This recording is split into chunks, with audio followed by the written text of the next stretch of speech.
Sometimes architects don't have the technology available that they probably want. Sometimes they are required to work with a really low technology. So think about this situation. It's something similar to the assignment that you are developing or that you are under process right now. You just have cardboard, scissors, different type of papers, and that's all. From my personal point of view, I think that good architecture can emerge under these situations when the conditions are more constrained, when it's not so open, the design. They force you to think about what can you do with a technology that is not what you wanted. There are amazing examples of architecture that good architecture has developed and has been designed in these situations. I'm going to introduce you a really nice story right now about an architect that he fell in love with a Swedish girl. The name of this architect was a British architect called Ralph Erskine. And when he fell in love with this Swedish girl, he decided to go to Sweden to live with her. And a farmer rent them a small piece of land where they built a small cabin, an amazing small cabin, just with the materials they had around.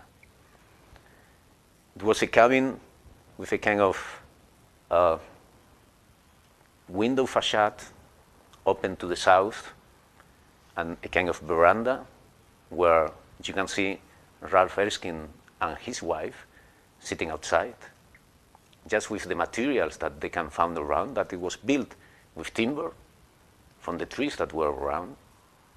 And from the north facade, the one that he decided to protect from, because there were really cold winds there, he just wrapped it with the logs and with the trunks that he cut for the chimney. So if you see that facade, it was a facade completely designed by the trunks that he cut for the chimney. That was an amazing design. And I think that finally, that small cabin has become a positive part of the natural environment where they live. Another examples like the one from Ralph Erskine, we can find it in the work of an Uruguayan architect called Eladio Dieste. At that time, the most common material that he had for design was just bricks. And probably if we think about bricks, the technology regarding bricks is not so huge. But he thought that it could be an opportunity to focus on what we can do with a brick from a technical point of view. So he started to bend the walls. He started to bend the roof.